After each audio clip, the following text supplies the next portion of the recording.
On June 4, 2010, a 7-year-old boy named Kyron Horman disappeared from Skyline Elementary School in Portland, Oregon, setting off what would become the most extensive search operation in the state's history. The case captured national attention, not only for its mysterious circumstances, but also for the complex web of relationships and suspicions that would emerge in its wake. Kyron was a bright second grader with a passion for science and nature.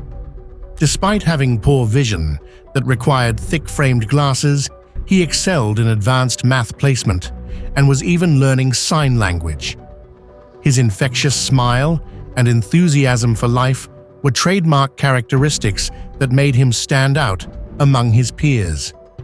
That Friday morning seemed like any other special day at school. Kyron was excited to present his science fair project about red tree frogs. His stepmother, Terry Horman, arrived early with him at 8 a.m., borrowing his father's truck to transport the project. At 8:15 a.m., the PTA president, Gina Zimmerman, saw Kyron and Terry standing proudly by his exhibit. It would be one of the last confirmed sightings of the young boy.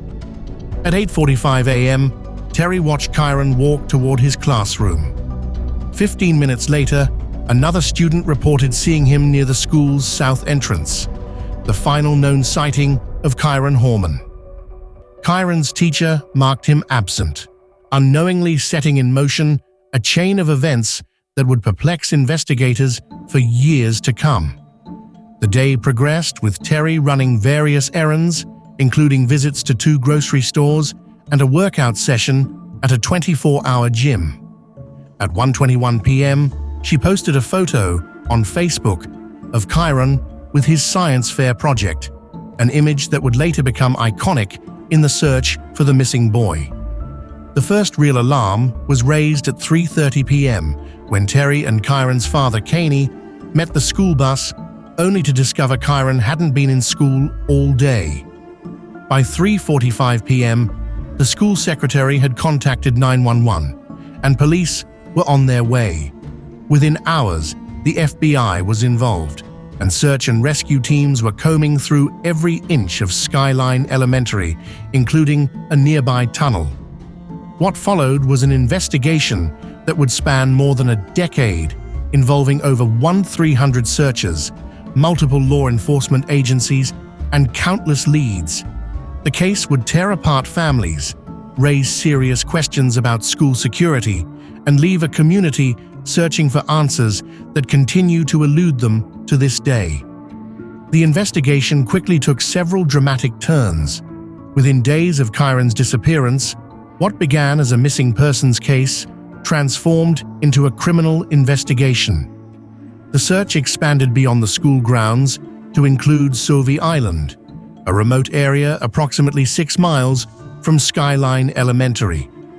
By mid-June, attention began to focus on Terry Horman. On June 18th, she underwent a second polygraph test, but it was the events of late June that would dramatically alter the course of the investigation. 2 separate 911 calls were made from the Horman residence, one regarding a threat, another about a custody issue. Then, in a shocking development, Kanye Horman moved out of the family home with his daughter. The situation deteriorated further when on June 29th, a judge sealed a restraining order against Terry. 2 days later, Kanye filed for divorce. The court documents revealed troubling allegations. A landscaper had reported to police that Terry had attempted to hire him as a hitman to kill Kanye months before Kyron's disappearance. July 2010 brought more scrutiny to Terry's actions. Law enforcement began applying pressure to her inner circle, particularly focusing on her friend Dee Dee Speecher, who was reportedly unaccounted for during crucial hours on the day Kyron vanished. The investigation's scope widened as authorities interviewed numerous witnesses, including staff from Skyline Elementary, family members, and even an anonymous witness from Terry's gym. Throughout August, A parade of witnesses testified before the Multnomah County Circuit Court. The investigation had become one of the most expensive in Oregon's history, with costs mounting to hundreds of thousands of dollars. Despite the intensive effort, no arrests were made, and Kyron remained missing. The years following Kyron's disappearance fell into a pattern of renewed searches, legal battles, and shifting investigative focuses. Law enforcement repeatedly returned to Sauvie Island and other areas of interest, while the Horman family became entangled in bitter court proceedings.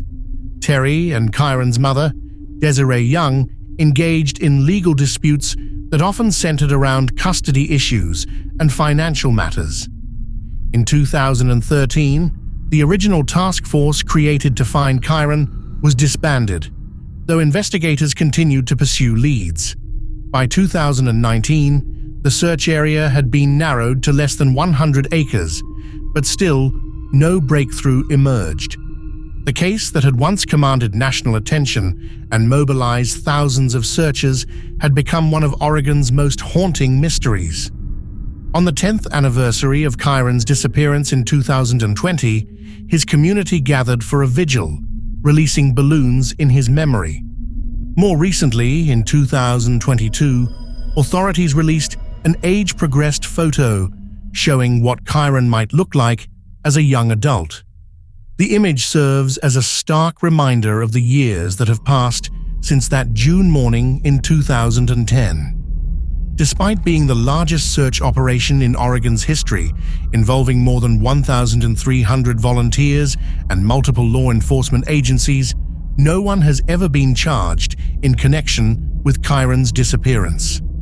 Law enforcement officials have never named an official suspect, though speculation has continued to swirl around various individuals connected to the case. Today, Kyron Horman would be in his 20s. A $50,000 reward remains in place for information leading to an arrest and conviction in his case. His mother, Desiree Young, continues to advocate for her son, refusing to give up hope of finding answers. The case remains one of America's most perplexing missing persons investigations. The little boy, with the bright smile and love for science, who vanished from his school science fair, continues to haunt the Portland community and the minds of investigators who have spent years searching for him.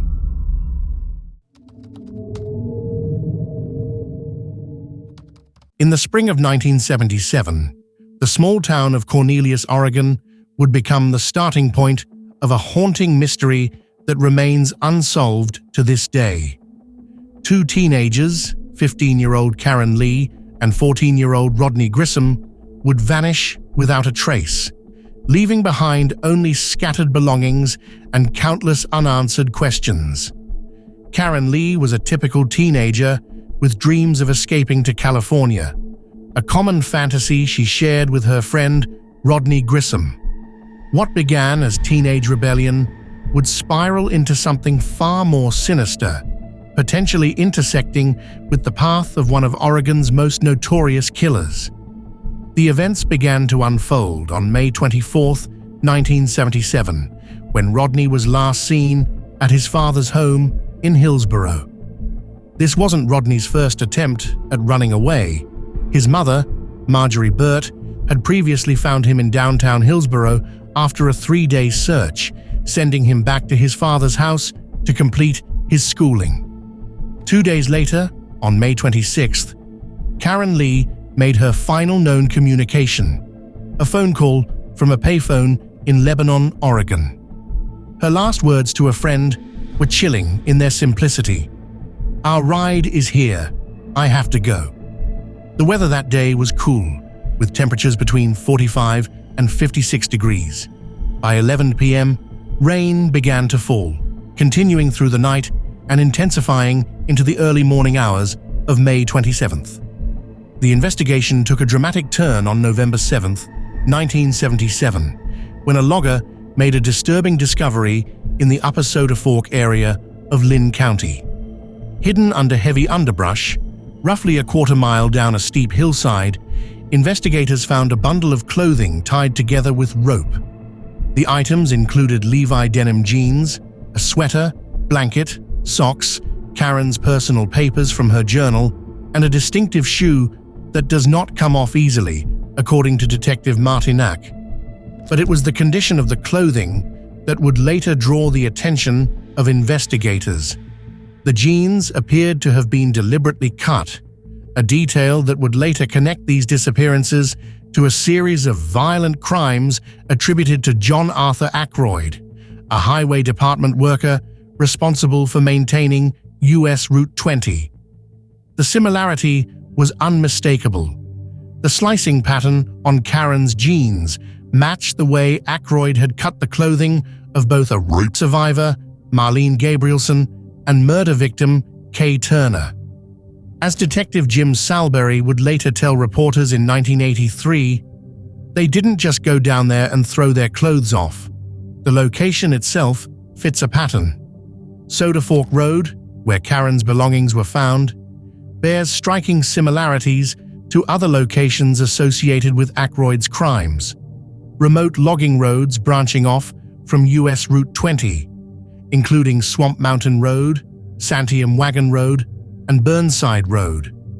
Karen's mother, Violet Gilmore, remains convinced of Ackroyd's involvement, noting his connection to Sweet Home, near where Karen made her final phone call, and his pattern of targeting victims along Highway 20.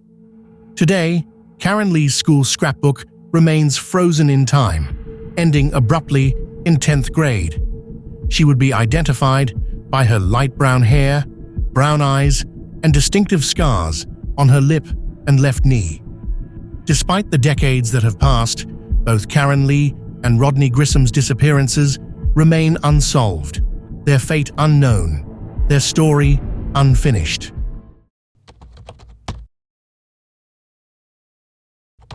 In the summer of 1973, the quiet community of West Lynn, Oregon, would become the setting of one of the state's most enduring mysteries. On June 29th, a creative and sensitive 17-year-old girl named Rita Lorraine Jolly walked out of her family home with a smile on her face. That smile would be the last her parents would ever see of their youngest daughter. Born in December 1955, Rita was the youngest of 4 children in a progressive, education-focused family. Her parents, Donald and Mary Elizabeth Jolly, were both legal professionals who had survived the Great Depression and World War II. Their law practice in West Lynn provided a stable foundation for their children, but Rita's path would prove to be anything but conventional. From an early age, Rita displayed remarkable creative talents. Her folders were filled with poetry and writings that revealed an introspective soul. Her artistic abilities manifested in various forms, from visual arts to sculpture. But beneath this creativity lay a young woman who struggled with emotional regulation, leading her parents to seek professional help. At a time when conditions like autism spectrum disorder were largely unrecognized. The events leading to Rita's disappearance began on what seemed like an ordinary summer evening. At approximately 7:15 p.m., Rita left her home for a walk, a common occurrence for the teenager. She carried nothing with her. No money, no clothes, no personal belongings. Multiple witnesses would later place her in different locations throughout the evening. In the Robinwood area, around 8:30 p.m., near Sunset Avenue shortly after, and finally near the Oregon City Arch Bridge at 9:30 p.m. The following night brought a potential lead when 2 young men reported attempting to pick up a girl matching Rita's description. However, they claimed it wasn't her. These witnesses never left their names, leaving investigators unable to follow up on this crucial piece of information. The investigation would identify 5 possible suspects, though none would lead to a resolution. Donald Jolly, Rita's father, would later report receiving mysterious phone calls, mostly silence, but on one occasion, He claimed to hear a voice saying, "Mom, Mom," followed by "Dad," before the line went dead.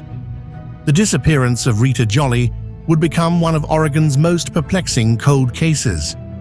Despite having multiple witnesses who saw her that evening and 5 potential suspects identified over the years, investigators have never been able to determine what happened after Rita was last seen near the Oregon City Arch Bridge. Rita's life before her disappearance painted a picture of a young woman who struggled to fit in but found solace in her creative pursuits. In her junior year of high school, she faced disciplinary action for writing on a school wall, an incident that highlighted her difficulties with the social pressures of high school life. Her parents, staying true to their progressive values, defended their daughter and challenged the school to address its culture of cliques and bullying. By her senior year, Rita had found her stride at Clackamas Community College, where she attended full-time classes through a program for academically advanced students. She excelled in creative writing and art programs, finally finding an environment where her creative spirit could flourish. Despite not attending regular classes at West Linn High School that year, Rita made a point of participating in her graduation ceremony in June 1973, just weeks before she would vanish. One of Rita's greatest joys in her early teens was her quarter horse, Sugar. The gelding became her faithful companion, accompanying her on countless adventures through the countryside. Her decision to sell Sugar to a local stable before graduating high school showed her practical nature and concern for the horse's well-being. As decades passed, the Jolly family's hope for answers has never wavered. Rita's sister, Jill Elaine, maintains detailed records of Rita's creative works, including her writings and artwork. Though she admits the emotional weight of reviewing these personal effects remains heavy. The advent of DNA technology brought new hope to the family, though the challenges of testing and the vast number of unidentified remains across the country have made progress slow. The passage of time has done little to diminish the impact of Rita's disappearance on the Jolly family. Each theory, each possible explanation has been examined countless times. Was she taken against her will? Did she join a cult, as some have speculated? The mysterious phone calls received by her father suggest she might have been alive but unable to return home. Yet these calls themselves remain unverified and shrouded in mystery.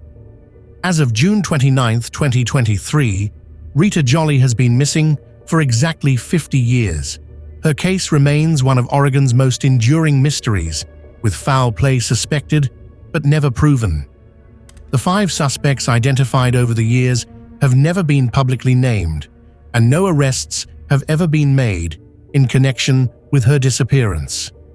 The Clackamas County Sheriff's Office continues to maintain the case file, with detectives James White and Eric Lee assigned to any new leads that might emerge. The advent of modern forensic techniques and DNA testing has provided some hope, but as Rita's sister Jill Elaine notes, the sheer number of unidentified remains across the country and the expense of testing makes progress challenging. Rita Jolly would be 67 years old today. Her disappearance serves as a haunting reminder of the vulnerabilities young people faced in the 1970s, before the era of cell phones, security cameras, and instant communication. Her creative legacy lives on through her preserved writings and artwork, carefully maintained by her loving family who refused to let her memory fade away. The case of Rita Jolly remains unsolved,